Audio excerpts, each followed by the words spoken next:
Merdeka belajar wujud yang nyata. Raih mimpimu juga cita-cita. Assalamualaikum warahmatullahi wabarakatuh. Selamat pagi dan selamat datang kepada ibu-ibu guru di sekolah ini di SDN Kampus Gula Barat. Baik, perkenalkan di sini saya Ismita Haryani berperan sebagai moderator untuk pelaksanaan kegiatan aksi nyata yang akan dilaksanakan oleh Ibu Samila Andini SPD dan Ibu Laila Permatasari SPD dalam rangka melaksanakan aksi nyata untuk kegiatan modul 1.4. Baik, Bapak dan Ibu-ibu, sebelum kita masuk ke acara kita selanjutnya, kita akan melaksanakan ice breaking terlebih dahulu. Jadi kami mohonkan kepada ibu-ibu semuanya berdiri, silakan berdiri, cari tempat yang enak untuk ice breakingnya, karena kita akan goyang-goyang dulu. Ya, baik, silakan operatornya.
Selamat pagi dan salam sejahtera bagi kita semua.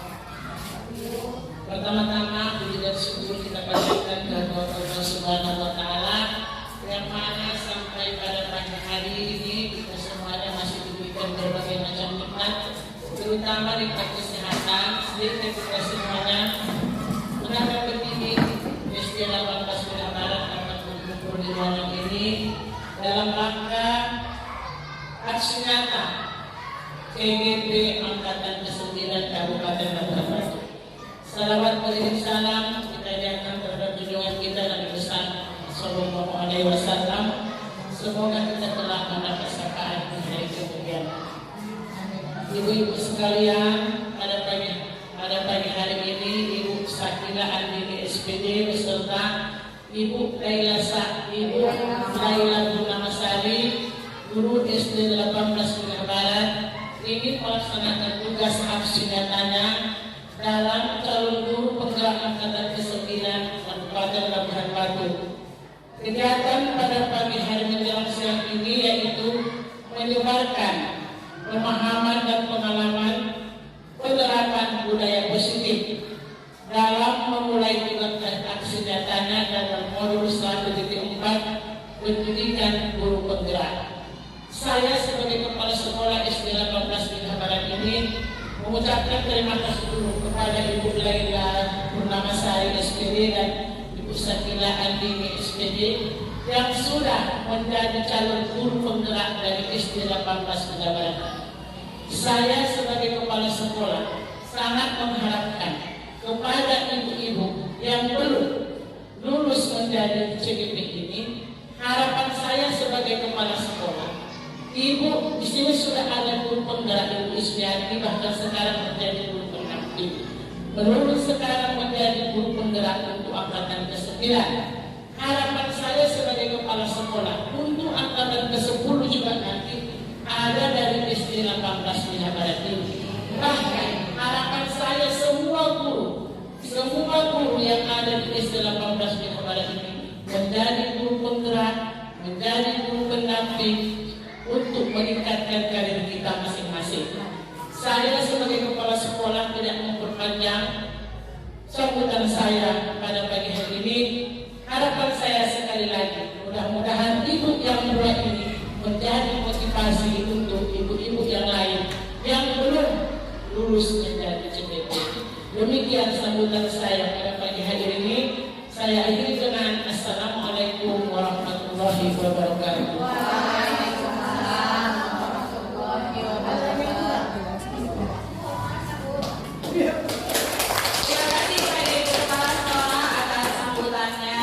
Dukungan yang diberikan kepada Ibu CGP kita dan juga kepada guru-guru yang ada di sekolah ini. Baik Bapak dan Ibu, untuk mempersingkat waktu, kita akan mendengarkan paparan yang akan disampaikan oleh Ibu Sakila Handidi dan juga Ibu Laila Purnamasari SPD. Saya memohon kesediaan waktunya untuk kita dengarkan dulu apa yang akan disampaikan oleh kedua CGP kita ini. Ada Ibu Sakila dari Ibu Laila Purnamasari, kami persilakan. Yang kali ini akan disampaikan oleh Ibu Laila Purnamasari. Ya, saya persilakan kepada Bu Laila untuk menjelaskan tentang penerapan posisi kontrol manusia.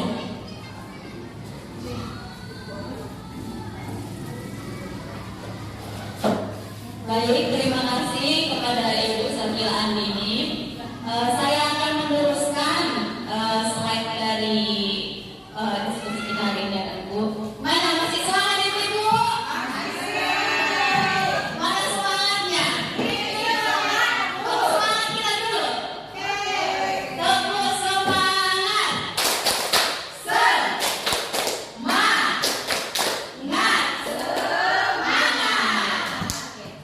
Oke, saya akan meneruskan dari segi tiga nanti resolusi. Di situ kita ada posisi kontrol kita sebagai guru. Posisi kontrol kita ada 5, yaitu 1 sebagai penghukum, 2 membuat rasa bersalah, 3 sebagai teman, 4 sebagai pemantau, 5 sebagai manajer. Sebelum saya kupas materinya, kira-kira ibu-ibu selama ini sebagai apa? Kalau memberi hukuman kepada anak itu sebagai apa? Doanya dulu. Sebagai teman. Sebagai teman, kalau ibu sebagai teman aja, boleh lebih dari 1.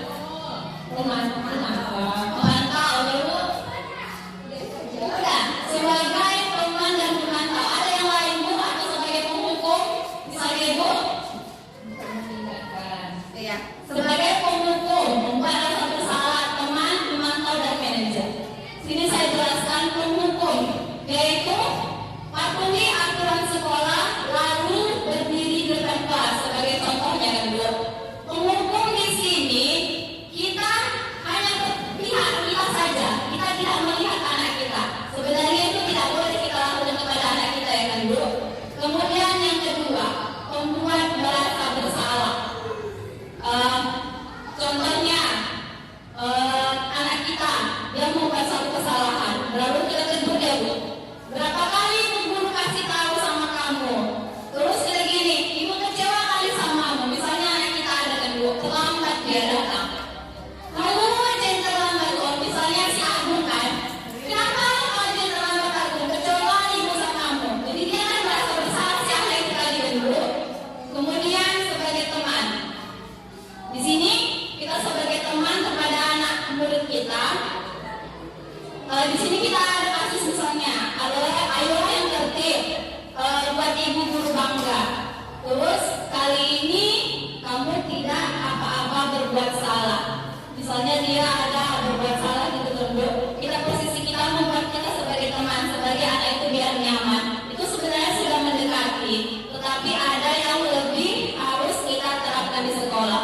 Kemudian ketiga sebagai keempat sebagai pemantau. sini contohnya kita memantau anak kita dan membuat kesalahan. Contohnya, kamu sudah melanggar peraturan dan kita tetap mengasih konsekuensi masih dari pihak satu pihak, bukan aja. Anak itu tidak mencari solusi. Kemudian yang terakhir adalah sebagai manajer. Di sini Bu, inilah yang harus kita terapkan kepada anak. Manajer. Kita di sini sebagai guru, kita sama-sama anak kita mencari solusi. Misalnya tadi kan, anak kita terlambat. Kita tanyakan kenapa dia terlambat. Baru kita carikan solusi. Kita tidak boleh sebagai penghukum, tetapi mencarikan solusi kepada anak kita. Dan yang harus kita pakai sebagai posisi yaitu posisi sebagai manajer. Kemudian selanjutnya. Kemudian dari nanti kita proses restitusi, nanti kami akan membuat keyakinan kelas. Kegiatan keyakinan kelas yaitu dari turunan dari peraturan yang hanya sepihak dari sekolah. Kita maunya kita buat keyakinan kelas itu antara guru dan murid. Jadi kita sama-sama setuju keyakinan kelas kita. Jadi nanti anak itu untuk melakukan pelanggaran itu jadi kecil, tidak banyak. Kemudian Bu, contohnya terus kita apa dulu ya, video aja dulu ya Bu, videonya sebentar ya Ibu. Ini ada sedikit video tentang mengenai segitiga restitusi, penerapannya, bagaimana sikap kita nanti kepada anak kita di dalam kelas.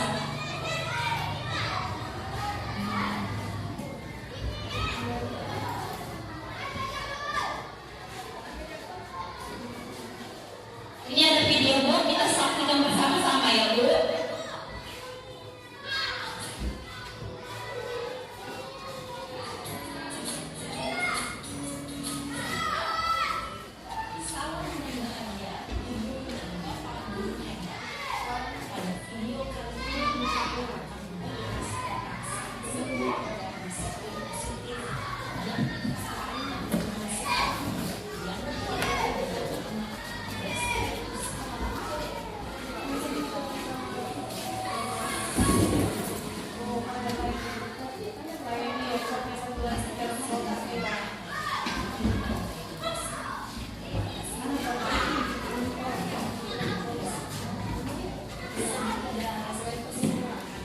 Ibu dari video tadi, dalam penerapan segitiga restitusi ada 3 tahapan.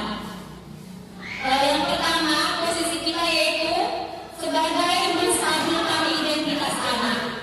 Di sini kita untuk merubah identitas anak yang tadinya dari yang melakukan kesalahan, dia jadi tahu apa kesalahannya. Kita tidak boleh ngejudge dia, menghukum dia langsung, tapi kita tanya dulu kesalahannya. Seperti tadi ada kasus anak kita yang terlambat, kita tanyakan, kenapa nak datang terlambat? Punya alasan dia. Nanti alasannya itu kita masukkan ke sisi yang kedua, yaitu sisi validasi tindakan yang salah. Misalnya dia tadi terlambat, kenapa nak terlambat nak? Iya Bu, malam datang apa? Malam saya tidurnya lama karena main handphone. Jadi pagi pun jadi lama dia bangunnya. Terus kita di situ meyakinkan dia gini, itu salah nggak nak perbuatanmu yang terlambat ke sekolah? Pasti dia menjawab salah karena dia memang salah tidak mematuhi peraturan. Kemudian yang ketiga yaitu kita menanyakan keyakinan dia. Nah itu kalau terlambat tadi sesuai dengan keyakinan kelas kita atau tidak? Pasti tidak kan? Dia melanggar keyakinan kelas. Di sini Bu, kita tidak boleh mengejudge dia, tapi kita mencarikan solusi. Seperti tadi, kita tahu Ibu tidak menghukummu, tapi kita akan mencari solusi bersama-sama. Apa solusinya? Biar tak terlambat. Berarti dia malam itu jangan lagi main handphone, tidur paling lama jam 9 agar bangunnya tidak terlambat. Itu Bu. Jadi setiap kasus yang ada di sekolah kita, sebisa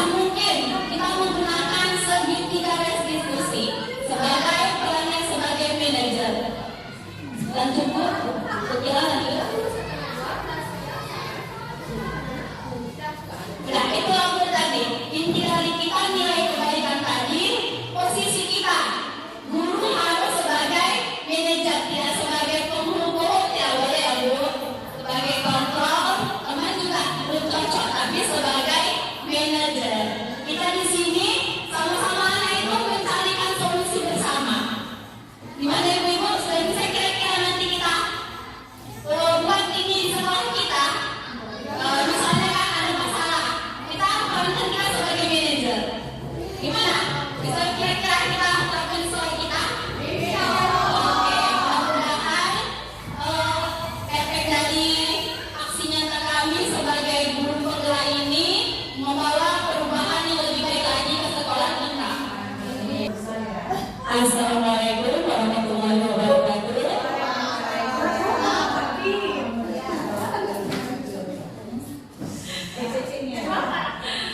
Baiklah, saya Ibu Nasri dari SD 18 Mila Barat, mengajar di kelas 6. Nah, pertanyaan saya Ibu CGP, bagaimana cara membuat keyakinan di kelas? Iya, keyakinan kelas ya Bu. Iya, hanya itu pertanyaan saya. Assalamualaikum warahmatullahi wabarakatuh. Baik, terima kasih atas pertanyaannya. Untuk menjawab pertanyaan, oke, cukup bagus sekali. Untuk pertanyaan dari Bu Ica tadi sudah dijawab sekalian. Bu Sari belum dijawab. Oke, kita akan dengarkan penjelasan kembali dari Bu Sari ya Bu. Tadi pertanyaan dari Ibu Nancy yaitu tahapan-tahapan pembuatan keyakinan kelas. Dalam pembuatan keyakinan kelas, pastikan kita bersama-sama dengan murid kita musyawarah, karena keyakinan kelas berarti dua pihak, guru dan murid. Berbeda dengan peraturan kelas. Kalau peraturan kelas itu dibuat guru supaya anak-anak mematuhi. Tapi kalau keyakinan kelas itu kesepakatan kita dengan murid. Jadi langkah yang pertama di kelas kita mengadakan diskusi atau musyawarah. Kita taruh dulu Bu daftar peraturan kelas. Sebelumnya peraturan kelas itu adalah turunan dari peraturan sekolah. Peraturan sekolah kan kita banyak kan Bu. Yang pertama tidak terlambat, berpakaian rapi, sopan, rambut tidak boleh panjang, tidak boleh pakai perhiasan. Semua peraturan itu berpihak dari satu guru supaya anak itu tidak boleh melanggar. Kemudian diturunkan ke peraturan kelas. Gimana keadaan kelas kita? Kita mulai gimana kelas kita? Tertib. Misalnya seperti juga kan Bu, tidak boleh mengganggu temannya sama, biar tidak dari tadi yang berantem dulu. Kemudian dari peraturan kelas diskusilah kita sama anak-anak kita. Dari peraturan kelas ini mana kira-kira keyakinan kelas yang sesuai dengan kelas kita? Misalnya dari peraturan kelas itu yang tadi dia masih berkalimat negatif, kita ubah jadi positif agar anak itu mengerti, sama-sama mengerti kita kan. Ya, contohnya gini misalnya, tidak boleh datang terlambat. Berarti positifnya itu datang tepat waktu. Ya, kemana itu? Berarti nah ini keyakinan kelas kita. Yang pertama datang tepat waktu. Kemudian ya tidak boleh mengejek. Itu dia kalimat negatifnya. Tapi kalimat positifnya ya tadi kan saling menghargai. Atau kita menerapkan 5S. Boleh di kelas kita menerapkan 5S. Salam, sopan, santun, senyum, sapa tadi kan ke akhlak dia. Kemudian keyakinan kelas kita apa lagi? Misalnya berdoa sebelum dan sesudah. Nanti kita buat sama anak-anak, kita bagikan post-it gitu kan. Apa nak mau keyakinan kelas yang kita buat? Ini keyakinan kelas kita buat antara ibu dan kamu, tidak ada paksaan. Jadi anak-anak itu mengikutinya tidak dengan keterpaksaan, karena sudah musyawarah bersama. Jadi seandainya pun dilanggarnya, tadi ke resolusi kita buat, kita tanyakan keyakinan kelas kita apa nak? Ini yang bukan ibu, tapi kamu juga. Biar dia tahu kan, itulah dia tadi Bu. Untuk mengurangi permasalahan kita di sekolah dengan keyakinan kelas tadi. Gimana Bu? Bisa? Ya, mudah-mudahan kita semua di kelas di SD ini bisa membuat keyakinan kelas bersama murid kita.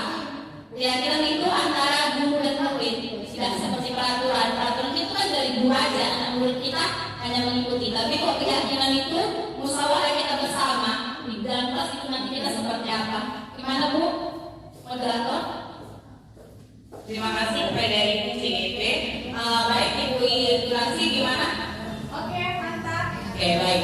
Baik Bapak dan Ibu, untuk menutup akhir pertemuan kita, seperti yang disampaikan kedua Ibu CGP, ternyata keyakinan kelas itu memang harus ada di dalam kelas.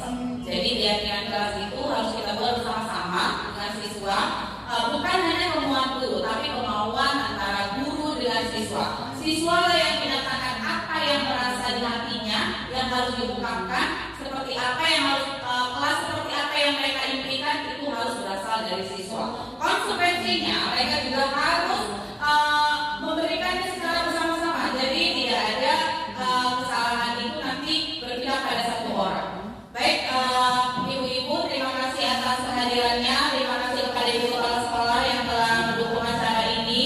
Terima kasih kepada teman-teman rekan sejawat, juga kepada ibu CGP. Semoga ibu CGP bisa dapat memberikan aura baru bagi sekolah kita, membawa sekolah kita menjadi lebih baik. Demikian saya ucapkan terima kasih. Saya sudah assalamualaikum warahmatullahi wabarakatuh.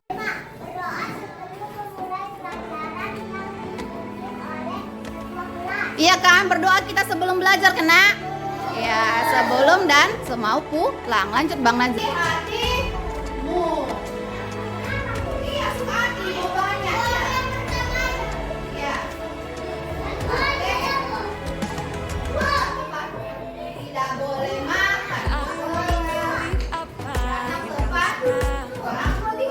Oke, dari peraturan kelas itu kita diskusi untuk membuat keyakinan kelas kita ya.